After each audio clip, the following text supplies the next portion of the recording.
saya udah baca sholawat dan istighfar, kenapa hidup saya semakin susah? Yang satu laporan sama kiainya, alhamdulillah Pak Yai, hidupku semakin susah, tapi aku rajin sholawat dan istighfar. Mentalnya beda atau sama ini? Beda. Yang satu syukur bisa taat, yang satu tidak menghargai taat. Dibisikin setan begitu. Nah kita harus jadi orang yang bisa mensyukuri itu, bisa taat. Ngapunten ya, saya mau kasih contoh begini. Sebagai penutup, karena udah 1 jam saya bicara. Tadi janjinya 45 menit. Ya, udah 1 jam. Kurang berapa menit lagi sudah 1 jam.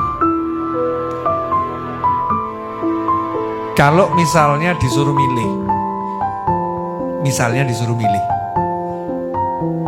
Tapi ini nggak ada pilihan ya, tapi seandainya disuruh milih. Ya, seandainya disuruh milih. Bisa sholat,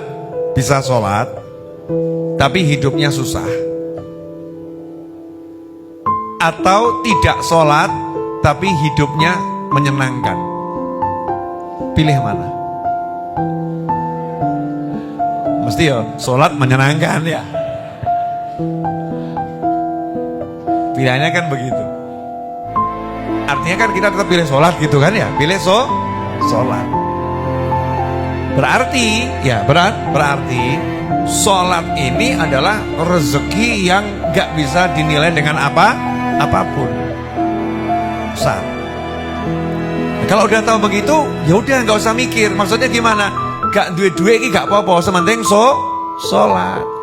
Jangan pernah berkata, kenapa aku sudah sholat kok hidupku susah. Berarti kamu gak paham ilmu hidup. Susah itu karena kamu tidak mensyukuri nikmat sholat, makanya kamu susah. Susah itu kamu gak mensyukuri nikmat taat, makanya kamu susah. Susah itu kamu gak mensyukuri jadi hambanya Allah, bisa kenal Allah, bisa syahadat, bisa sholawat, bisa cinta Nabi Muhammad SAW. Kamu gak syukuri itu, makanya kamu susah. Bib, analoginya Bib, kok rodok berat Bib ya? Oke, saya kasih analogi. Permisalan yang insya Allah membuat semakin jelas persoalan. Jangan permisalan yang nambahi ruwet. Ya, permisalan tapi insya Allah semakin jelas persoalan. Kalau mensyukuri sholat, hidupnya nggak akan terasa susah karena menikmati sholat. Oke? Ada seorang sahabat, kakinya mau diamputasi. Saya mau nanya, kaki diamputasi itu susah atau nggak susah?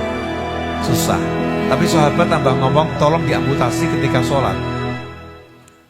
Beliau menjawab, kalau sholat saya nggak merasakan sakit apapun, jadi nggak jadi masalah. Berarti sholatnya itu lebih nikmat daripada sakitnya. Betul kan ya? Berarti dia nggak akan merasakan sakit kalau dia sholat.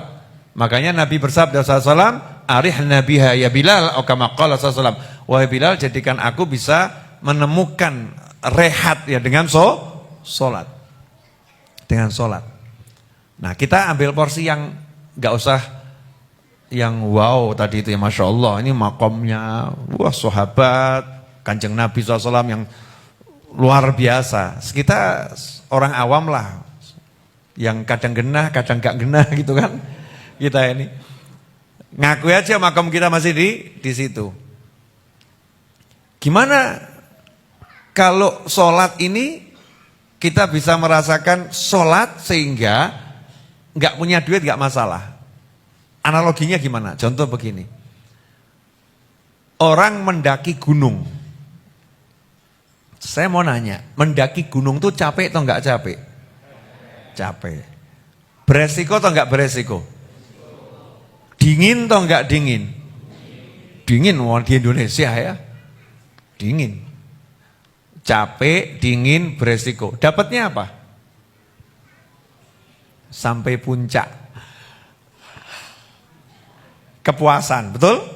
Kemudian kenikmatan di puncak yang hanya bisa dirasakan oleh pendaki gunung yang sampai puncak. Lihat matahari terbit, udara yang segar, berada di ketinggian, ketenangan, kenyamanan hati hanya pendaki gunung yang sampai puncak yang paham.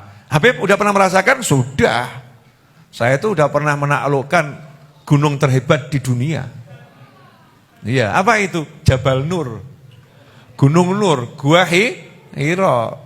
Wahyu turunnya di situ, Al-Qur'an kan paling hebat kan di sana. Mbah-mbahe gunung walaupun enggak terlampau tinggi. Kan pinter saya, gak usah milih sing dukur-dukur. Yang penting kualitasnya luar biasa. Ini ilmu ngeles tingkat tinggi, saudara-saudara. Nah, pendaki gunung dia demi kepuasan, maka semua gak enak itu gak dihitung. Mau makan bakso di puncak gunung, mudah atau agak susah? Nah, susah. Iya. Semuanya serba terbatas. Mohon maaf, buang hajat di puncak gunung, nyaman enggak kira-kira? Jadi kalau mau berangkat terus mikir, nanti buang hajatnya gimana ya? Ini pipisnya gimana? Ini gimana? Ini gimana? Jadi berangkat enggak? Mundur. Kan mundur nih. Tapi begitu diiming-imingi nikmatnya tadi, begitu tahu nikmatnya, kepuasan dan lain sebagainya, maka semua hal yang enggak enak tadi dihitung.